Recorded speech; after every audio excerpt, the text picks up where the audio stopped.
President Zia খাল কাটা শুরু করলেন। খাল কাটা, বাংলাদেশের প্রাণ হলো পানি, আর পানি হলো খাল নদী, যদি জীবিত থাকে তাহলে বাংলাদেশ জীবিত। সুতরাং ওনার এই দর্শন থেকে উনি সমান খাল কাটা শুরু করলেন। তা এই সুবাদে উনি আসলেন নরসিংদী এক রাত্রি যাপন করবেন, সারাদিন তো খাল কাটলেন।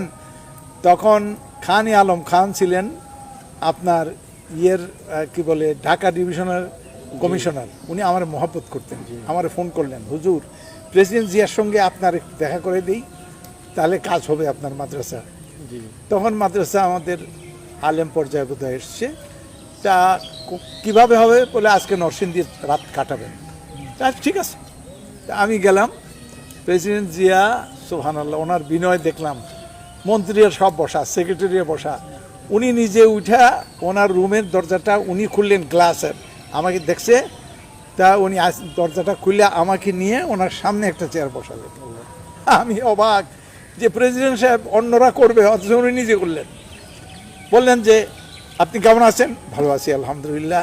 আপনার কি একটা মাদ্রাসা আছে? বললেন তো শিক্ষা সম্পর্কে আপনি কি চিন্তা করছেন? তা আমি কতক্ষণ বললাম। আপনার বয়স কত? আমার বয়স 29-30। বয়স তো কম, চিন্তা তো বেশি ম্যাচিউর। সবাই সামনে বললেন, আপনি কি ঢাকা আমাদের দেখছেন ইসলামী ফাউন্ডেশন? হ্যাঁ, আমি তো গেছি। এই সম্পর্কে আপনার থেকে কিছু ফায়দা নিব, কথাবার্তা চিন্তা এটা কীভাবে আরও ভালোভাবে করতে পারি আপনার সঙ্গে কথা বলবো। এখন বলেন আপনার কি লাগবে? আপনি তো বললেন। আমি বললাম যে জনাব, আমার কাছে 50,000 টাকা আছে। আপনি যদি 3 লাখ দেন তো 3.5 লাখ দিয়ে 145 ফিট 32 ফিট চড়া, 145 লম্বা একতলা একটা বিল্ডিং করতে পারবো। সবাই এই কথা বলে। প্রেসিডেন্ট এত জোরে হাসলেন, আমি কাউকে, সবাই খটখটে হাসি দিল। আমি বেকুব হয়ে গেলাম, কি আমি বেশি চাইলাম না কম চাইলাম, কি কারণে হাসলো?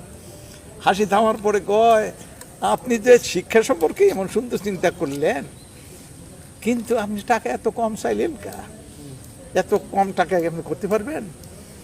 তো আপনি এক কাজ করেন, আপনি ঢাকা আসেন, আমি টাকাও দিব, জায়গায়ও দিব, বিল্ডিং দিব, সব দিব। যাবেন? তখন খাদ্যমন্ত্রী আব্দুল মোমেন খান দাঁড়িয়ে গেলেন, ওনার বাড়ি এখানে। উনি বলে, আমরা ওনাকে ছাড়বো না, আপনি এখানেই দিবেন। আচ্ছা ঠিক আছে, বেশি চাই নাই, যা চাইছেন। টাকা কোনো সমস্যা না, কাজের লোকের অভাব, কাজের লোক পাই না। তো যাহান 3.5 চাইছেন, 3.5 দিলাম, আপনি এটা দিয়ে কাজ করেন, পরে দেখা হবে। প্রেসিডেন্ট সাহেব সুবহানাল্লাহ, উনি কেমনি ভুললেন না আমাকে। বঙ্গভবনের লিস্টের মধ্যে আমার নাম ঢুকে দিলেন, বাংলাদেশের বিশেষ অতিথিদের নাম। যে কোনো জাতীয় অনুষ্ঠান আমাকে দাওয়াত। প্রেসিডেন্ট সাহেব একটা দিকে আগাইতেন, আমার দিকে, আমি দিলাম দৌড় দিয়া, মোসাফা আপনি কেমন আছেন, মাদ্রাসা কেমন চলছে? উনি কম। আমি এরকম কর্মবীর আমি কখনো দেখি নাই।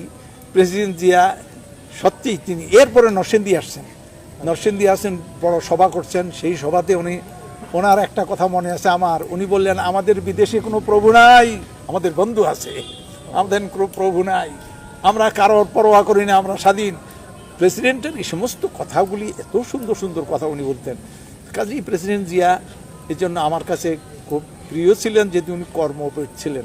উনি বলছেন যে টাকার কোনো সমস্যা না, আমাদের কাজের লোকের অভাব, উনি কাজই করতে জানতেন। এই লোকটাকে হারিয়ে বাংলাদেশ যে কত বড় ক্ষতির সম্মুখীন হয়েছে তার কল্পনাও করা যায় না।